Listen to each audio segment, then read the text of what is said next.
বাংলাদেশিরা কি এখনো ভারতের দিকে আগের মতো আস্থার চোখে তাকায়? মাত্র কয়েক সপ্তাহের মধ্যে ঘটে যাওয়া কয়েকটা ঘটনা মিলিয়ে দেখুন। প্রধানমন্ত্রী তারেক রহমানের সম্ভাব্য দিল্লি সফর ঘিরে আলোচনা চলছে। ঢাকার পক্ষ থেকে বলা হচ্ছে সফরের আগে একটা অনুকূল পরিবেশ দরকার। অনুমতি না দেওয়ার অনুরোধ সত্ত্বেও বাংলাদেশে মানবতা বিরোধী অপরাধে মৃত্যুদণ্ডপ্রাপ্ত পলাতক আসামি শেখ হাসিনা প্রকাশ্যে সাংবাদিকদের সামনে কথা বলেছেন দিল্লির মাটিতে বসেই। বাংলাদেশ বারবার বলছে হাসিনাকে ফিরিয়ে দিতে হবে, আর শরীফ ওসমান হাদি হত্যা মামলার আসামিদের হস্তান্তরের দাবিও টেবিলে রয়েছে। অদ্ভুত ব্যাপার হলো, দুই দেশের সম্পর্কের এই টানাপোড়েন শুধু মন্ত্রীদের টেবিলেই সীমাবদ্ধ নেই, ঢুকে পড়েছে ক্রিকেটের মাঠে, টেলিভিশনের পর্দায়, এমনকি সাধারণ মানুষের মনেও। কি সেই টানাপোড়েন? কেন বাংলাদেশিদের আগের মতো সহজেই আশ্বস্ত করতে পারছে না ভারত? জানবো আজকের এক্সপ্লেইনারে। সঙ্গে আছি আমি জাকারিয়া ইবনে ইউসুফ।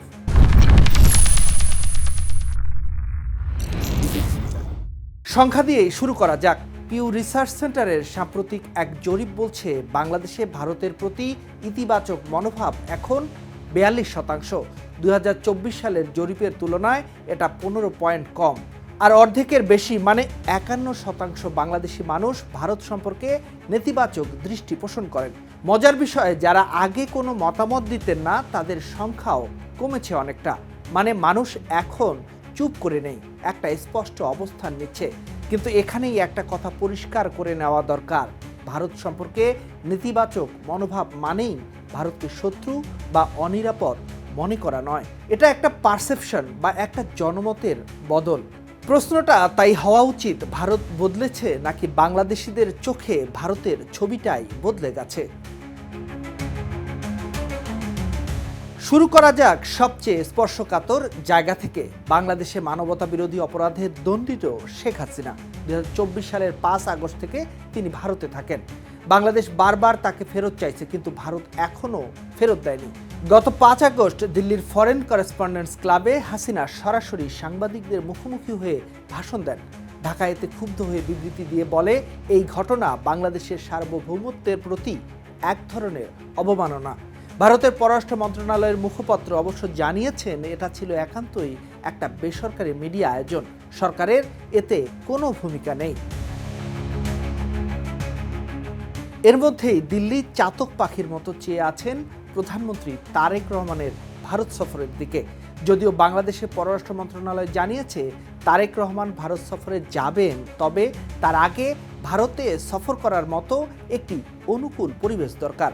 কিন্তু প্রশ্ন হলো, সেই পরিবেশটা আসলে কেমন? বিশ্লেষকরা বলছেন এই অনুকূল পরিবেশ মানে মূলত দুটো জিনিস: হাসিনাকে দিল্লি থেকে রাজনৈতিক বক্তব্য দিতে না দেওয়া, আর তাকে বিচারের জন্য বাংলাদেশে ফেরত পাঠানো।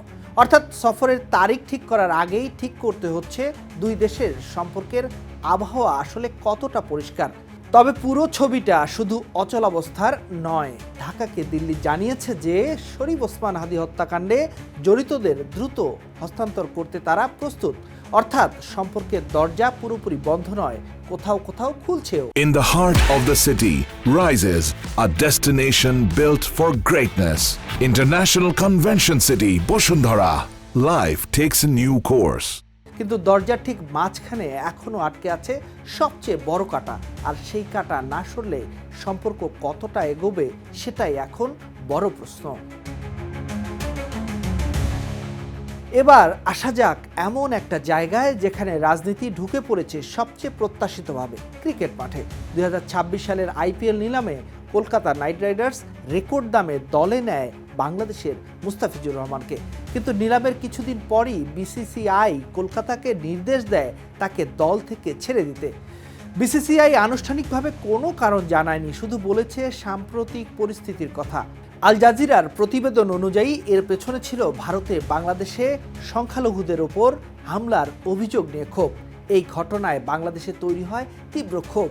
বাংলাদেশের তথ্য মন্ত্রণালয় বিবৃতি দিয়ে জানায়, এই সিদ্ধান্তের পেছনে কোনো যুক্তিসঙ্গত ব্যাখ্যা নেই, আর এটা মানুষের মনে কষ্ট আর ক্ষোভ তৈরি করেছে।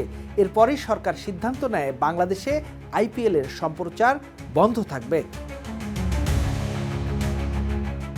এবার প্রশ্নটা আরও বড়, যদি নিরাপত্তায় সমস্যা না হয় তাহলে বাংলাদেশ কেন শেষ পর্যন্ত টি-20 বিশ্বকাপ থেকে বাদ পড়ল? মুস্তাফিজ বিতর্কের পরপরই ভারত থেকে বাংলাদেশের ম্যাচ সরিয়ে শ্রীলঙ্কায় নেওয়ার দাবি জানিয়ে আইসিসিকে চিঠি দেয় বিসিবি। কারণ হিসেবে তারা বলে ভারতে বাংলাদেশ দলের নিরাপত্তা নিয়ে উদ্বেগ আছে। কিন্তু আইসিসি নিজেদের স্বাধীন নিরাপত্তা মূল্যায়নের পর জানায় ভারতের কোনো ভেন্যুতে বাংলাদেশের খেলোয়াড়, কর্মকর্তা, গণমাধ্যম বা দর্শকদের জন্য বিশ্বাসযোগ্য কোনো নিরাপত্তা হুমকি পাওয়া যায়নি। তারপরও বাংলাদেশ ভারতে খেলতে রাজি হয়নি, আর বাংলাদেশের জায়গায় টুর্নামেন্টে নেওয়া হয় স্কটল্যান্ডকে। তাহলে প্রশ্নটা দাঁড়ায়, যদি নিরাপত্তা সমস্যা না থাকে তাহলে আইপিএলে জায়গা পেয়েও মুস্তাফিজকে কেন খেলতে দেওয়া হলো না? আর যদি অস্বস্তি না থাকে তাহলে ভেন্যু বদলের দাবি বা উঠল কেন? এইসব ছোট ছোট অস্বস্তির টুকরো একটা জায়গায় বসালে একটা প্যাটার্ন স্পষ্ট হয়। ভারত সম্পর্কে বাংলাদেশিদের ইতিবাচক মনোভাব কমেছে। ভারতের নিরাপত্তার প্রতিশ্রুতি হয়তো কঠিন করে বলা যায় না, কিন্তু অস্বস্তি সেটাকে আর এত সহজেই অস্বীকার করাও যাচ্ছে না। বাংলাদেশ ভারত দুই দেশের মধ্যে আছে দীর্ঘ সীমান্ত, উত্তর পূর্ব ভারতের যোগাযোগের গুরুত্বপূর্ণ বাস্তবতা, বাণিজ্য, নদীর পানি বন্টন, নিরাপত্তা সহযোগিতা আর বঙ্গোপসাগরের ভূ রাজনীতি।